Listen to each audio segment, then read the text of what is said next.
Welcome, boys and girls. Costin here with a discussion about some of the changes that Creative Assembly has implemented for Grand Cathay in patch 8.0. They didn't change the way the race works in terms of structures. They didn't change the compass. They didn't change convoys, but they have overhauled the research tree, which I've talked about in a separate video, and what's useful, what's not. But there's a bunch of very powerful things. What they also did change was with regards to skill lines. I think there's some changes with Lord skill lines, though I haven't done necessarily a full-on comparison, because the thing about skill lines in Cathay is that when you're playing a Cathay campaign regularly, by the time you can even normally recruit heroes and get that kind of variety, you usually have one-year campaign. For instance, this is turn 22, and I actually push myself to get all the hero types as quickly as possible. So that is one thing that's kind of important to stretch out. Cathay's growth is not bad, it's just their campaign pace is of such a nature that you don't usually get to it by the time you've won, kind of, more or less. And also distance is covered. You do have a new building, which is for the Tiger Warriors. This gives you unit experience plus 12% at tier 4 and gives you Clawspeakers. You increase Clawspeaker capacity at tier 3 and unlock recruitment. I think it would have been great had Creative Assembly changed certain things in terms of recruitment tiers. For instance, it would have been great if we had been able to get Gate Masters at tier 2 and also Clawspeakers. Like, having a casualty replenishment hero can be pretty nice. Though having Tiger Warriors does definitely change the dynamic of battles in a campaign, because before you would just like use your Jade Warriors and hold a line with them, and you still do that, by the way, in Cathay campaigns, because it takes a while to unlock things and you're just kind of gonna move a lot. But you would use Jade Warriors and Jade Warrior Crossbowmen. Here, you have other options, especially with regards to like a full melee, a highly offensive melee army, because between a casualty replenishment hero and highly capable melee that has a lot of speed and melee attack, as well as devastating flanker, with a cooldown, keep in mind that 90-second cooldown, but lasts 20 seconds when they're charging. I imagine there's a lot of possibilities with regards to that. But let's talk about skill lines, because that's the purpose of this video. Starting with the Tiger Warrior Sawai, actually. They have some interesting traits you can get. For instance, like Cultured seems really good. I think you might want to use the load save character system with regards to that. But Control, Growth, Income from all buildings. I'm not sure the income from all buildings is that important. But when we look at their skill line, they have a melee skill line, they have the red skill line, the blue skill line, but what's their special skill line? They have Predatory Instincts, which can cause fear for a Tiger Warrior, as well as buffing base weapon damage and armor-piercing weapon damage. They get Fire Resistance and Fight Fire with Fire if they get put on fire. So, you know, if you're fighting Chaos Dwarves, these guys could be damn good. And Bashiva certainly will end up fighting Chaos Dwarves, and maybe even Imric. She has an incentive, but that's pretty crazy over there. Then you have Tradition of Finesse, Armor, missile resistance for Ironclaw Tiger Warriors. And this is the thing, the Sawais seem like a good endgame lord, because they buff your Ironclaw Warriors by quite a bit, especially like, you know, melee defense, missile resistance bonus versus large weapon strength, and then gives you extra control. Like if you have Cultured, this stacks with Order Before War, so you can get up to 8 control, 8% campaign movement range, as well as corruption benefits, though that's not necessarily too important. And then you replace Guiding Strike, which is the baseline ability, which weakens an enemy and gives you 24 melee attack, with Masterful Strike, which gives you bonus versus large armor-piercing weapon damage and still keeps weakened. And also gives you Fight Fire with Fire for embedded heroes. So these guys seem really like good endgame lords, just because of that capability of buffing your heroes in melee. I don't quite know if they've changed anything in terms of the other lords. I mean, I'm pretty sure most of these effects were already there before, though maybe some of these things have been changed to some extent. Or maybe they added extra effects, but I couldn't tell you if anyone has a great idea with regards to the lords, but I personally haven't noticed necessarily significant differences like Celestial. Like when you look at the different leaders, I think the dragon-blooded shogunin have ended up kind of being the worst because Celestial General is just much better in combat. Their magical capability is not specifically great, and Lord Magistrate, when you look at an army leader, I mean, you get a bunch of benefits towards heroes. You get an upkeep reduction, which Cathay's upkeep reduction is pretty damn ridiculous. Ammunition, speed for the entire army, Strider for peasant units, infiltrator banners, and, you know, Vanguard deployment tactician, all that. So if you want someone to lead an army, then you know, Celestial Generals are wise. So why would you go for Shungans when it seems like their skill line has not really been changing? Like, really, getting a couple of bounce spells and this specific magic tree just doesn't feel like it's worth it. Like, if they were really good casters, which they're not, I might argue in favor of that, but not really. So that might be something Creative Assembly should look at. Now, let's talk about heroes, and I think I'll actually start with the Clawspeakers, because there's something to mention. In Skirmish, they have certain battle prayers dependent on the School of Magic, but in Campaign, it seems you can unlock all of them. Now, you have a choice. So they have Beast, Life, and Shadow. So you have those Schools of Magic. Then you have some exclusive choices right there in terms of, like, what do you want as basically a battle prayer in your campaign? Because there's different benefits. You have to choose which one. Again, in Skirmish, pretty sure it's like, it depends on the School of Magic, whereas in a campaign you can choose. So you got the Ferocity, the Mysticism, and the Protection. You get Ward Save, Winds of Magic, or melee attack, melee defense, Ferocity Canal. The important thing is to talk about the prayer. So you get one that's Sundered Armor, base weapon damage, melee attack, another one that gives you Pyro Recharge and Battle, and a final one that gives you healing and vigor per second. Here's my perspective. But keep in mind one thing when we look at these things. They affect only Tiger Warriors, right? So, except Arcane Hymn. From my perspective, I mean, improving the battle healing cap is always useful, but when we consider the kind of benefits that we have and how they only affect Tiger Warriors, you know, I would personally probably go with Mantra of Righteousness just to put that armor piercing. Because think of it from the perspective, regular Tiger Warriors are pretty damn good. Increasing their melee attack by this much and giving them some Sundered Armor is even more ridiculous, especially if you pair it with a SOI. So that's my perspective. Beyond that, very important, they have casualty replenishment for their army, which is something that Cathay has lacked for a very long time. It's just annoying that it's tier free, but, you know, given campaign pacing for Cathay, not necessarily a big problem for Bathsheba because she starts with 1. Then you get 10% campaign movement range, vigor loss reduction for Tiger Warriors, Leader of Ceremonies. They seem to have really pushed for that idea of growth and control, traits, skills, miscast base chance, spell resistance for Tiger Warriors, and spell intensity. So the Clawspeakers are really, really good at buffing a Tiger Warrior army and making it worthwhile, which is great.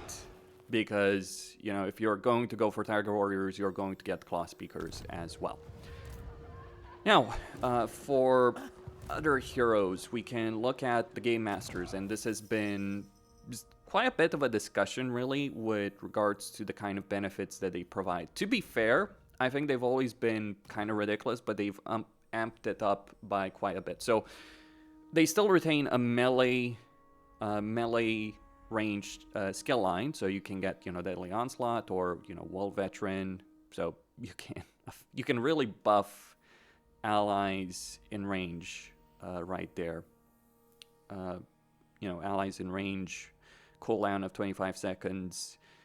That gives you range 40%, armor piercing, missile damage, and missile resistance 15%. That's kind of ridiculous if he's not moving, mind you.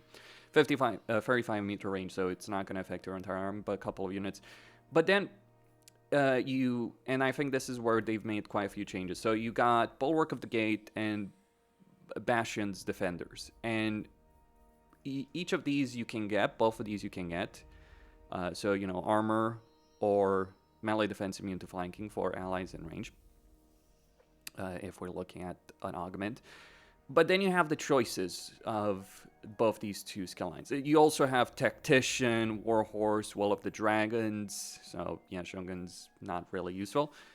It's nice to have Tactician. But you get 10 melee defense for Peasant, Celestial, Dragon Guard, Jade Warriors, and quite crucially, Tiger Warriors.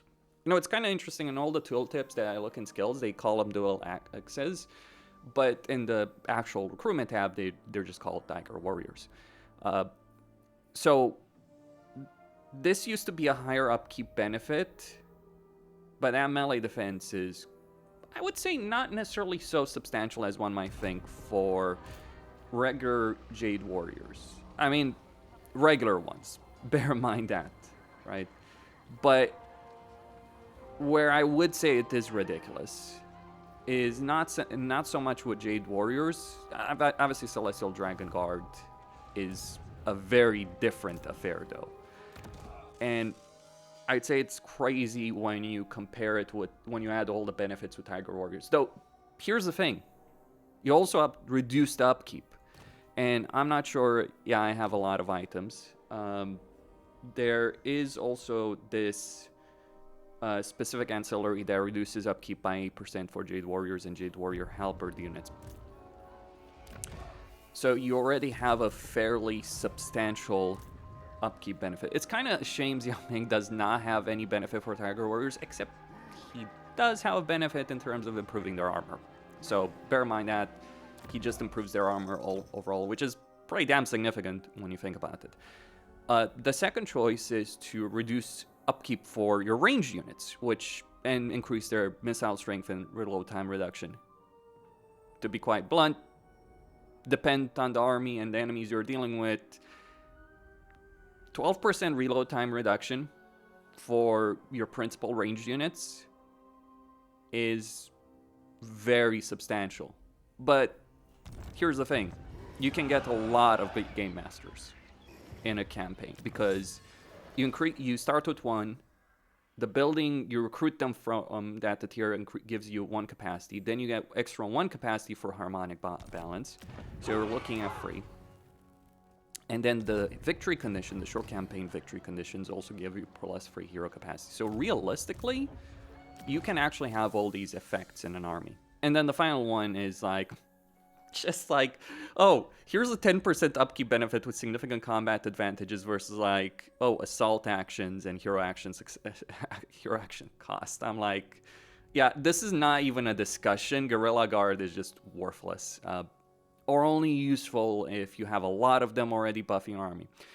Then with Bastion Defenders, you get the ability of getting restock, some combat benefits, or you can get Guardian for your lords and heroes, right? Personally, I think restock is a pretty damn big deal for a Cathayan army. Though it depends on what kind of army you're going for. Then we can talk about Astromancers. So, Grey Moon Bird. Not sure if they had that before. I think they did, but could be wrong on that. Again, I have to stress out to people watching this that even though I've played a lot of Cathay, by the time you actually recruit a lot of these heroes and care, you're kind of in the position where you don't pay attention. So it's oh, you can get a bunch of Astromancers. By the time I get Astromancers, I'm running around with 8+ armies of Jade Warriors and Crossbowmen, so I kind of don't give a damn about what skills they have. But they do get some changes in their skill line. Like, you have Trusted Counsel, Construction Cost, Research Rate, Spell Intensity, Melee Attack, Melee Defense, Lord of Heavens. The new thing is that you get a choice between right here. So you can either improve the physical resistance of Jade Lions, Jet Lions, and Terracotta Sentinels. You can give Heavenly Bonds for speed and armor for Celestial Lions and Grey Moon Birds. Infinite range. That's pretty crazy good, really. Like, buffing Terracotta Sentinels in terms of their physical resistance is solid, don't get me wrong, but buffing Celestial Lions and Grey Moonbirds is on a different level, or you can give yourself targeting range and armor. I would probably argue Heavenly Bonds is the most useful benefit right there. Also, would that affect him as well? Because Grey Moonbird, right? Just pointing out, especially Grey Moonbirds, because their armor is kind of whatever in a campaign. And they're tier 4 units. Like, I really like Celestial Lions. So improving their speed, which is already fairly substantial, and giving them armor makes them a lot more powerful in a campaign. That's kind of a shame of Cathay. Cathay has a lot of cool shit. But again, by the time you use it, it's just, yeah, pretty much over. Then we have Alchemist. So this is where it kind of gets a bit of a discussion, because what they did for Alchemist is kind of ridiculous. I think the Sky Lantern is bugged, so it should be providing more HP, because it doesn't seem like they're changing the HP whatsoever right there, and you're losing a lot. Like, obviously you get mount, you get a lot of range capability, but shouldn't Alchemists get more HP? Because, like, you look at the Lord Magistrate, he gains 2,400 HP. So maybe Sky Lanterns should be buffing the Alchemist HP as well, because, it sounds great to go flying, but you do lose armor. Keep that in mind. So what do you get? Well, for the most part, they're kind of the same, but you do, in some skills they're the same, obviously. In some, they're very, very damn different.